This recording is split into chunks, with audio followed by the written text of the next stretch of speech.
2500 metre above the lake is 15 degree. तो suppose कर लेते हैं ये लेक है, लेक यहां पे ये है, यहां पे एक क्लाउड है किसी h हाइट पे, सी इज द क्लाउड, क्लाउड बना सकते हो, ठीक है, दिस इज h हाइट, और लेक से 2500 मतलब स्मॉल h हाइट पे इसको आगे बढ़ा दो तो ये रेक्टेंगल बन जाएगा।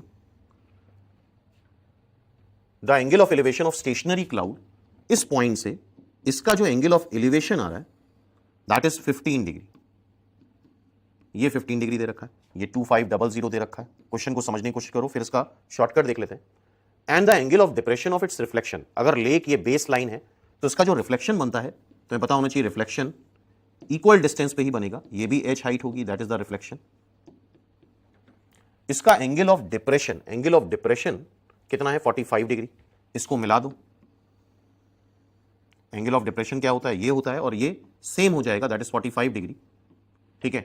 और हमसे क्या पूछा है, height of cloud above the lake, मतलब h पूछा है। तो इस कंडीशन में तुम्हें एक शॉर्टकट फॉर्मूला याद होना चाहिए। क्या है वो फॉर्मूला, देख लेते हैं।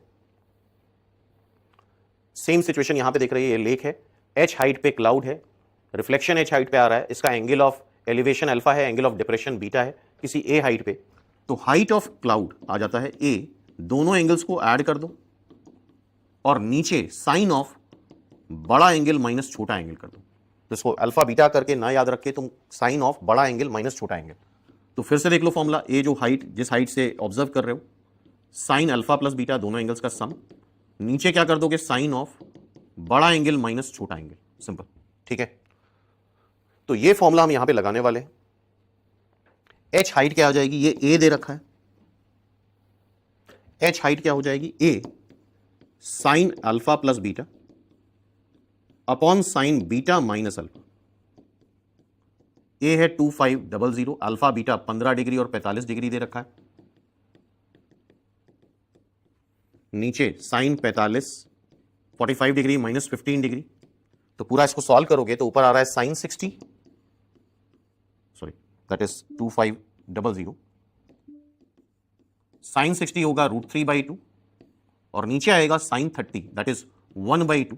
तो 2500 √3 is the answer, height of cloud 2500 √3 means C is the answer. तो इसका आंसर सी आ गया।